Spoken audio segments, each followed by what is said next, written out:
Buenas tardes, presidente, bufete directivo, colegas, senadores y senadoras. Bueno, estamos en un momento en el que estamos a punto de conocer el presupuesto complementario, o reformulado como también se le conoce, para el resto de este año 2025. El mismo ya fue aprobado la semana pasada en la Cámara de Diputados, en 2 lecturas consecutivas, lo que indica que fue aprobado bajo una urgencia que recientemente se aprobó acá en el Senado también, por lo que es altamente probable que corra la misma suerte en el día de hoy. Y es preciso aclarar que este no es un ejercicio nuevo. Como bien dice su nombre, el presupuesto presupone lo que serán los ingresos fiscales, ingresos ordinarios, ingresos extraordinarios, donaciones, etcétera, y en base a eso, pues el Estado proyecta lo que finalmente serán sus ejecuciones durante el resto del año. Y más o menos para esta fecha, todos los años, se hace una revisión del presupuesto, se envía a este Congreso un complementario o reformulado para ajustar donde sea necesario. Como es lógico, ese presupuesto pasa por manos de los legisladores y tenemos la obligación de hurgar, investigar y estudiar lo que finalmente se aprueba aquí en este Congreso. Y lo cierto es que este proyecto de ley que viene del Ejecutivo viene acompañado de una carta. Y esa carta, me permito en este momento hablar un poco de ella y cito. Dice: la iniciativa plantea la aplicación de una política fiscal contracíclica orientada a mitigar los efectos de la coyuntura internacional y proteger el dinamismo de la economía nacional mediante un incremento en el gasto de capital, priorizando la inversión pública como motor para impulsar la actividad económica y promover un crecimiento sostenible. Hasta ahí bien. Luego vemos que en materia de gastos se plantea un aumento neto de 69.740 millones, con una expansión del 20% en el gasto de capital, equivalente a 35.548 millones. Y ahí es donde surge la primera duda, porque la carta habla de ese monto, 35.000 y tantos de millones, que son aproximadamente el 51% de los 69.000 y tantos, casi 70%, pero no está clara en qué se utiliza el otro 49%.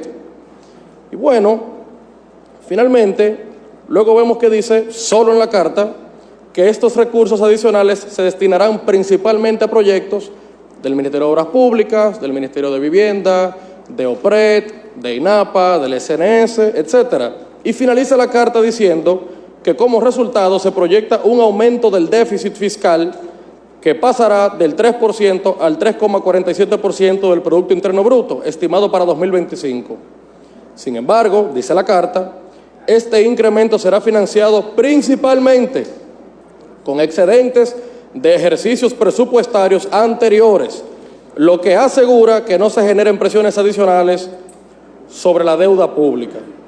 Bueno, luego de leída la carta voy directamente al proyecto para poder contrastar lo que dice con lo que está estipulado en la legislación.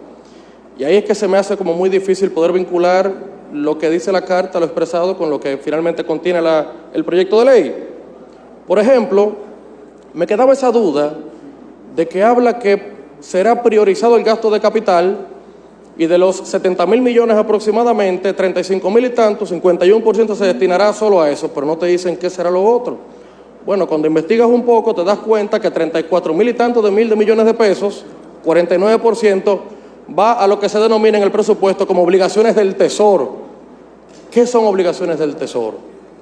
Bueno, no es más que pago el servicio de la deuda y gastos corrientes. Esa era la parte que también había que precisar, porque si no se queda como un poco coja la carta y no termina de darle claridad a la gente.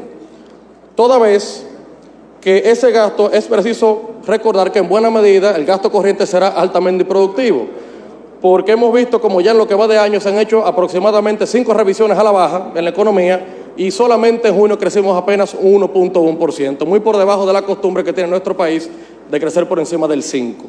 Y ni hablar del alto déficit eléctrico que tenemos de casi 2.000 millones de dólares al año, lo que evidentemente se ha traducido en los apagones que vemos constantemente. Pero buscando y buscando, vamos encontrando otras cosas. Por ejemplo, dice que este incremento será financiado principalmente con excedentes de ejercicios presupuestarios anteriores, lo que asegura que no se generen presiones adicionales sobre la deuda pública. Bueno, si vemos los 70.000 millones en total que se van a destinar a la economía entre gastos de capital y gasto corriente, vuelvo y aclaro, nos damos cuenta que en realidad 10.600 millones de pesos serán bajo nuevos préstamos. Entonces hay una contradicción, una dicotomía muy fuerte entre lo que dice la carta de que no habrá necesidad de nueva presión en deuda y vemos rápidamente cómo encontramos 10.600 millones adicionales que sí se le están agregando.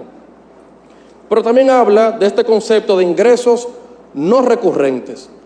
Y uno se pregunta, ¿qué son ingresos no recurrentes? Bueno, es precisamente ese excedente de ejercicios presupuestarios anteriores que nos damos cuenta que se traducen en miles de millones de pesos, que fueron tomados en préstamos anteriores, que fueron guardados en las cuentas del Banco Central, del Banco de Reservas, que esos bonos sobrecolocados pagaban más de un 6% de intereses, y hubo un año en que en el Banco Central en su reserva generó una rentabilidad de un 0.1%. Si eso no se le conoce como el negocio de capa perro, yo quiero que me expliquen realmente qué habrá sido esa mala operación. Un error que le ha terminado costando al Estado Dominicano 695 millones de dólares. Entonces, bueno, finalmente vemos cómo estos recursos serían destinados a obras públicas, a INAPA, OPRED, SNS. El problema es que solamente está escrito en la carta y hemos visto en otras ocasiones en el pasado cómo terminamos en subejecución o movilizando recursos y finalmente no se destina para aquello para lo que fue concebido. Así que lo ideal sería, obviamente, que lo que dice la carta esté debidamente respaldado por el presupuesto. Y lo que no nos deja ninguna duda es la lamentable situación que vimos con educación. Vemos una reducción millonaria importante a la partida presupuestada originalmente para educación. Y uno se preguntaría, caramba, pero ¿cómo puede ser que en un momento en que nos disputamos las condiciones deplorables en las que se encuentran las escuelas de la República Dominicana, la lamentable situación de falta de cupo para niños dominicanos que tengan su escuela garantizada, cuando vemos que los baños están en condiciones de inframundo, cuando notamos cómo los niños se presentan sin útiles escolares, esperando que les llegue su uniforme, su calzado, finalmente cuando envían algo ni siquiera es de la talla que le pertenece, un niño de 8 años con unos zapatos, uno de 14, un uniforme que le queda gigante. Uno se pregunta, caramba, ¿dónde es que se encuentran las prioridades del gobierno? Evidentemente en educación no es, y queda reflejado en esa reducción millonaria para la partida de educación. Y además, algo que nos hace mucho ruido es que si en este Congreso se acaba de aprobar el que se fusione el Ministerio de Hacienda con el Ministerio de Economía, parece como un contrasentido que lo que debería ser pensado para que haya un ahorro en el Estado termina adicionando 2.200 millones de pesos más al nuevo ministerio. Entonces, como que hay también una contradicción muy fuerte entre lo que se predica y lo que se dice y finalmente lo que se hace. Se fusionaron 2 ministerios para que cueste más dinero al pueblo dominicano. Entonces, bueno, son algunas de nuestras reflexiones por las que queríamos motivar a nuestros colegas senadores a que pensemos bien, no oponernos al presupuesto complementario, sino a este presupuesto que han traído al Congreso. Creo que valdría la pena el que podamos examinarlo nueva vez en el seno de la comisión, pensar en un presupuesto como yo sé que es el deseo de mi querido senador de La Vega, mi compueblano Ramón Rogelio Genao, con quien comparto el deseo de que los 70.000 millones de pesos sean destinados a obras de infraestructura, a gastos de capital que genere y dinamice la economía de nuestro país. Sin embargo, lo que vemos lamentablemente hoy dista mucho de ese deseo que tenemos el senador de La Vega y que tiene el senador del Distrito Nacional también. Así que bueno, por eso exhorto a mis colegas a que no votemos a favor de este proyecto. Es altamente probable que los votos de la Fuerza del Pueblo no sean suficientes para darle un giro distinto a la suerte de este proyecto. Sin embargo, lo que sí queremos es que cuando se mire hacia atrás y veamos en la historia, que se sepa que no fuimos indiferentes entre los despropósitos que se aprobaban en este Congreso Nacional. Muchísimas gracias. Gracias a usted, senador.